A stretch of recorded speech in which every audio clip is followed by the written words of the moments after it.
Ghoul, welcome to our channel. It is so nice to haunt you. I am Mandy Spooks, and behind the camera is my other half and ghoulmate, Master of Ceremonies, Rudy.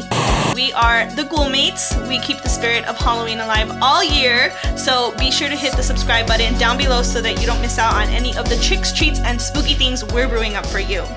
So, that being said, I am so excited to be introducing the first episode of a two-part recurring series on this channel. This part is called Get Spooky With Me, where I will be telling spooky stories to get into the mood for a frightful date after, leading into the second part of the series called Haunted Ever After, where we will take you on that spooky date with us. I don't know about you guys, but I think it sounds pretty spooky and cool. So today I just kind of wanted to take some time to actually set up the series and kind of give a history of how it came to be. So surprisingly enough, this was actually all Master's idea because I am hooked on Bailey Sarian's Murder, Makeup, and Mystery Mondays series, and I'm also a ride or die Jaclyn Hill fan. And so one day I was watching a Jaclyn Hill get ready with me for her date, and then I told Rudy, I wish they had shown her date. Like, what did she do? And so he was like, why don't you do that? Like, you should totally tell spooky stories and then take the Ghoulsters with you on a spooky date with us. And so this crazy idea was born, and we've been working on it for a while. And that being said, first and foremost, I am not a makeup artist or a beauty guru. In fact, I struggle a lot with my makeup, and so some of that is definitely going to come through. Obviously, I'm already made up, and I will tell you now that it didn't turn out to be as cohesive as I expected it to be, but that's not what I'm here for. What I'm here for is to keep the spook alive, as you can tell. And so I really hope that you guys will enjoy this series. I will not be talking too much about the makeup, so if there's ever any questions you have about the products I'm using, feel free to ask in the comments down below and I will answer you. So what can you expect on this two-part series? Well, a little bit of history in our relationship. We moved to Arizona, and we didn't always appreciate it for what it was, and we recently decided that we do want to live here permanently, and we want to learn a lot more about the history and start to appreciate so much more that Arizona has to offer, including all of the spooky history. And so a lot of our dates are going to be based on learning some of the history of Arizona and just exploring really fun things to do here, because I don't think it gets enough love. And hopefully some of the series will end up being us exploring other areas as well. I really wanted to do this just to take you guys on the journey of our spooky love story, because that is the core of what the Ghoulmates is and always intended to be. So if you've been around here for a while, you know that at the Ghoulmates we care a lot about being respectful and honest and keeping integrity in everything we create. So you will notice that some of the stories I will tell will have a history that is very true crime-esque sometimes, and I will not focus a lot on that because that's not what we're here to do. To be completely honest, I don't feel very comfortable about it sometimes, so I will try my best to keep that at a minimum, because the true focus of these adventures and spooky stories will be the actual recent encounters people have had sometimes, and sometimes they will be completely fictional just to get into a spooky mood for our date. So I hope that you guys will enjoy that and respect that, and please, if you ever have any feedback on how I could better address certain issues, please feel free to reach out to me and let me know. And also, just a final note, this is a disclaimer that there will be some themes of violence in this episode, so please watch at your own discretion. Alright ghouls, I hope you are as excited as I am and that you're in a spooky mood, so grab a blanket, grab some popcorn, or if it's the morning, get ready with me, because it's time for my first episode of Get Spooky With Me. Alright, the time has come. I guess it's time for my first Get Spooky With Me. I'm not gonna lie to you guys, I did a few tests and they were terrible. So I'm kind of hoping that all of this just kicks into gear when I'm under pressure. I will say that in my tests, I had a tendency to keep talking and not actually doing my makeup. So Master, I'm counting on you to tell me like, yo, start doing your makeup if I start talking and not doing my makeup. So today we are going to Casey Moore's Oyster House in Tempe, Arizona. The reason we chose this location was because I kind of mentioned that we didn't always really appreciate Arizona for what it was. And when we moved to Tempe, Arizona, I kind of just fell in love with this area. The culture, just the atmosphere of Tempe has really struck a chord with me. I love it. I'm using pore filler and I'm so sorry. It's like a really weird texture. Okay, so I found out through one of our Ghosters, Liz, that Casey Moore's in Tempe, Arizona is actually one of the most haunted places in Arizona, which was kind of strange because we've only been there once, and I recall that the one time we were there, I actually had a really creepy vibe. I remember going to the restroom and I didn't know anything about it, but it felt kind of spooky. I just remember having a really bad vibe about it, but I couldn't really tell why. And when I heard that it was one of the most haunted places, I was like, I kind of get that. So then I wanted to learn more. And so the more I learned about it, the more I was like, this has to be the first thing we cover in this series because it just makes so much sense. You'll kind of get why later, but it's my favorite part of Arizona, super close by. It's like a great story to tell, and it also has a little bit of a tie to our love story in a way. So let's get into it, shall we? So Casey Moore's Oyster House was built in 1910 by the family of the first governor of Arizona. So that tells you that's a whole lot of Arizona history wrapped up in one house. And so the original occupants, the original occupants of the house were a couple named William and Mary. And William and Mary actually lived their lives out in the house and ended up passing away in the house. And you'll actually understand why that's important to the story later.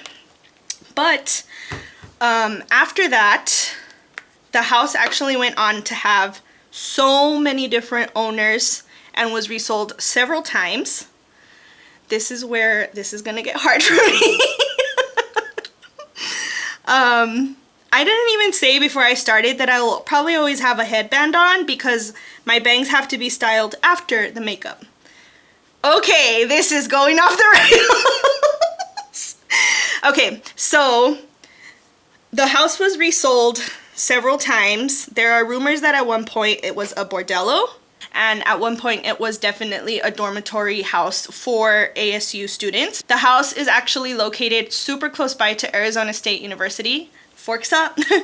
And so that's kind of why it like just plays perfectly. I just graduated with my master's from ASU. I love Tempe, and so the house had a lot of history. So it's rumored that at one point there was a girl, I've heard different versions of it, that she was either there when the house was a bordello or that she was an ASU student when it was a dormitory house. And ultimately, the girl did not reciprocate feelings for one of her lovers, and so he got so upset and ended up strangling her. And ever since then, of course, the house has been resold several times again, and in 1986, it was bought by a new owner and became Casey Moore's Oyster House. So Casey Moore's Oyster House is an Irish pub that specializes in signature seafood, especially oysters, brews, and spirits. So since it has opened, there have been several encounters, not just like 10, 20, 30, like non-stop since it opened. There has been encounters from patrons, neighbors, and employees. So remember the couple I said at the beginning that passed away? Well, it turns out that there are several people who have said that there is a window in the upstairs level of the house, which you'll see right here. And in that window at 4 a.m., there have been several encounters that people can see a couple dancing when the house is completely alone. Alarms are set, there's no one inside.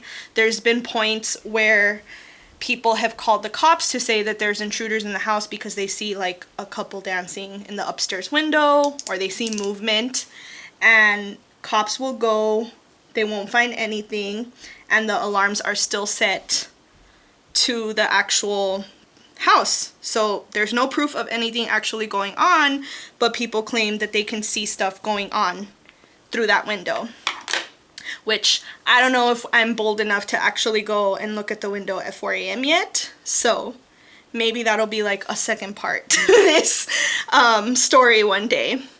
And then, however, we all know that there's not always just good, nice spirits dancing around.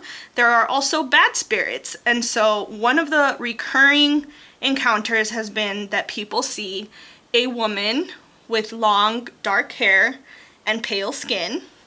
And that is where the story of the girl who was murdered comes into play, because people say that that is the spirit of the girl who was wronged by a lover, and she haunts the place. And the reason why I had said this is kind of like the perfect story for us to do is because they say that she gets more upset when she sees love in the air. And so I thought, well, wow, that's like the entire story behind us. The intro to our podcast used to say love at first fright. And so I thought, wow, well, she's really not going to like the ghoul mates in her house. But then, so I'm stuck in this whole thing of like, I don't want to mock someone's story.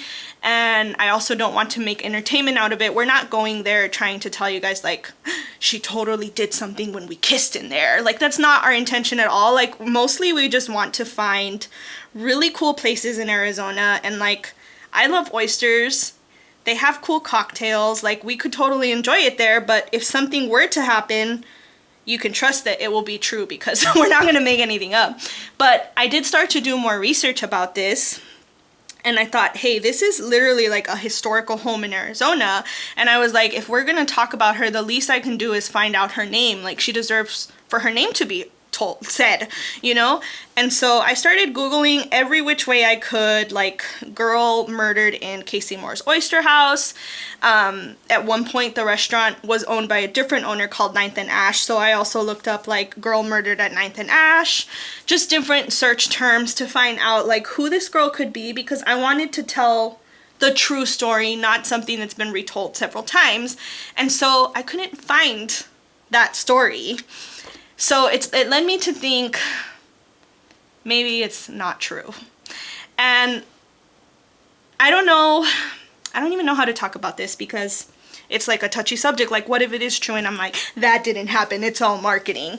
But I started to think, we always say on the Ghoul Mates, like, there's an ounce of truth to every story. And I started to think, well, maybe there really is the ghost of a girl. And people just started to like make up like where she came from, because it's natural as a human to have curiosity and want to know why things happen. And so that's kind of what I was thinking, is like maybe people really did see the ghost of a girl constantly. And so naturally through time, so many years, I mean, the house has been around since 1910, this story just developed.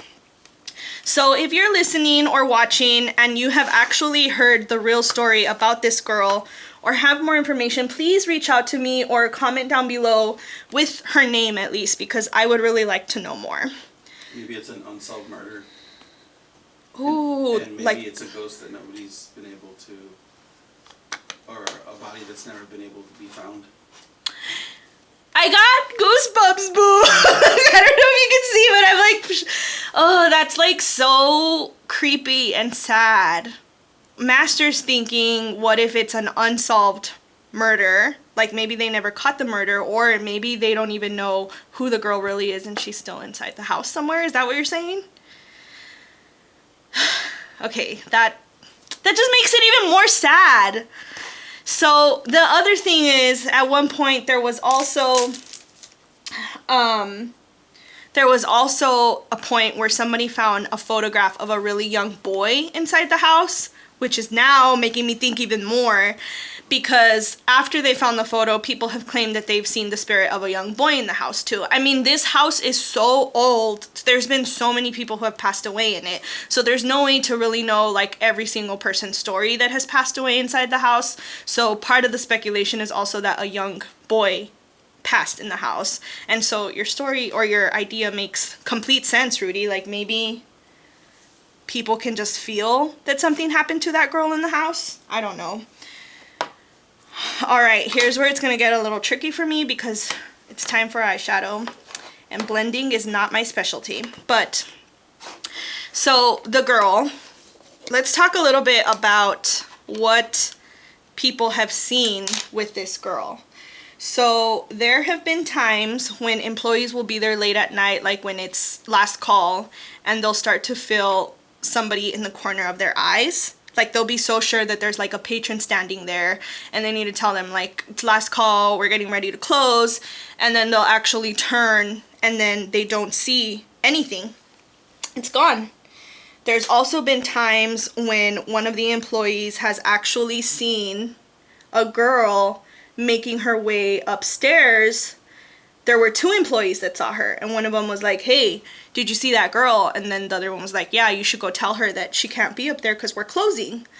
So the employee went up to go tell her, like, hey, you can't be up here, we're getting ready to close, you need to get going. And she wouldn't turn around or listen or anything, and he'd be like, dude, like, you gotta go. So he was going up to her, and as soon as he was about to touch her, she disappeared.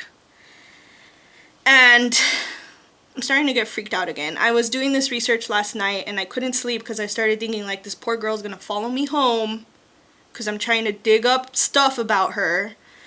And sorry, this is getting really difficult to do. So that's pretty much like the kind of encounters people have had. So it's rumored that, I believe, either William or Mary passed away upstairs. I believe it was Mary who passed away upstairs. And then also this girl allegedly passed away upstairs too. So the restaurant has a dining area upstairs that I believe is currently closed due to COVID, is what I understood in my call with them. Alright, so before we continue, I am going to pull my mirror closer because I'm legit nearly blind. Like, my eyes are terrible, and so I need to be like up in here when I do like the harder part of my eyeshadow, and this mirror has been a lifesaver. So if anyone's looking for a mirror, I will leave the link to this one below. It is an affiliate link because we want to keep the spook going for you guys, but it has triple magnification on it. The lights dim and brighten, and it has just really helped me getting ready for this series, so I can't say enough about it. But that's not what we're here to talk about. So pretty much that's kind of what you can expect when you hear about this poor girl who passed away in the house. Other things people have experienced is in the dining room. There have also been times when guests, like an entire table of guests, will be eating in there, and then all of a sudden all of the paintings around the room will just drop. And this was like actual patrons who experienced this, which is pretty freaking spooky. And I'm kind of glad that the dining room's closed right now because I'm not very interested in eating in there, and I'm kind of worried that when we get there they're gonna be like, oh, you guys can eat in here since you're shooting this. So we'll see how that goes. But I just splattered my eyeshadow because I got spooked. I don't know what I'm doing getting myself into this, you guys. I also forgot to say, for those of you who know me, my familiar, my best friend Oscar is our producer. So I'm wearing this cat. Can you see it? This cat and the cat ears in honor of him today because I really wish he could be here. Hopefully he can crash one of our dates one day. So anyway, that's just one of the other stories. Other stories are that there are times where the utensils in the room on the table will literally fall, or like not fall, fly off the table and land on like the same parts of the walls. And I think at one point I even read like the top, like the roof. So that's pretty freaking spooky. So they fly outside and fall on the roof? No, they get stuck. On the ceiling? The ceiling! Oh my gosh! You try doing your makeup and telling a story. Yes, the ceiling. I believe that the utensils get stuck on the ceiling and the wall. And then other things have been that the employees will leave like all of the furniture, like the tables, the chairs and stuff, set up a certain way at night when they leave. And then in the morning when they get back to work, everything will be completely moved around. So I'm curious, Rudy, how are you feeling? Because I know you don't believe in ghosts. I mean, I want to go at 4 a.m. to see if we see something in the window. This time around? Not tonight, but at some point. I'll even fly the drone as like exactly at 4 in front of that window. Oh my gosh. If we get enough comments down below asking us to go at 4 a.m., I will do it. So if you want us to go, let us know in the comments down below. If we hit 2,000 followers. Subscribers? Subscribers. That's gonna be a while, boo. I will spend the night at Casey Moore's. No. Maybe 100,000 followers. Subscribers, sorry. Subscribers. We're on YouTube right now, boo. Alright, so I don't know. How are you feeling though? Like, I personally feel like I'm scared to go after everything I've heard. But the thing is, like, I don't believe that these spirits are really like malicious, because it's been around for so long, but really all they do is like let their presence be known. So you guys, this has been a challenge for me because I'm learning. I promise it's gonna get better, but I realized that we've nearly reached the end of our story and I'm not even halfway done with my makeup. So I actually was so nervous. I started on my face and I was supposed to start on my eyes because I'm gonna do eyeliner. So I'm gonna actually finish up my eyes because they have to be very precise with my face done, and I will be right back. Okay, I'm back, and I want to say that I know this was not going to be about makeup, but I feel like I want to be transparent with you guys that this is what I meant, that I'm not a beauty guru. Winged eyeliner is such a challenge for me. My familiar, the gato, actually told me that if I wanted to do this series, I had to learn how to do winged eyeliner, and it has been the biggest stress of my life. Rudy literally left the room when I did it because it's like the one time that I totally just like flip my lid off because it's so stressful, right, Rudy? Yep. So I just want to be honest with you guys, like, makeup is not easy, and the girls who make it look easy, like, they must do that with their entire day because it's just not easy. And so you'll also see that I've simplified a lot of things. Like, I don't do everything the way you're supposed to because I don't have time for that. Like, I don't comb my brows. I just choose what I'm good at and stick to that. I know you guys are sick of seeing me in purple, but I had to do purple for my first look, obviously. So yeah, that's that. We can continue with our regular program, or what is it called? Regularly scheduled program. Regularly scheduled program of keeping it spooky. Did I just ruin my eyebrows? Because I was like angrily drawing on them. All I can say too, sorry, I'm getting off track here. All I can say is that what a time to be alive when bushy eyebrows are in. So yeah, here I am, ready to continue. I also don't do fake eyelashes. I just use simple mascara. Okay, getting back into it. Let me just find the right brush here. Okay, so I realized that we actually reached the conclusion of the story, but that's okay because this is the first video and I really wanted to kind of just like set up this series and what you guys can expect. So I've already told you, like, we're not out to hunt ghosts or catch anything crazy on camera. Like, we've built, if you're new here, we care a lot about our Ghoulster community, which is what we call our fans, our loyal followers, and we know that you guys love our relationship a lot, and so we really wanted to just do something where you guys could literally go on adventures with us.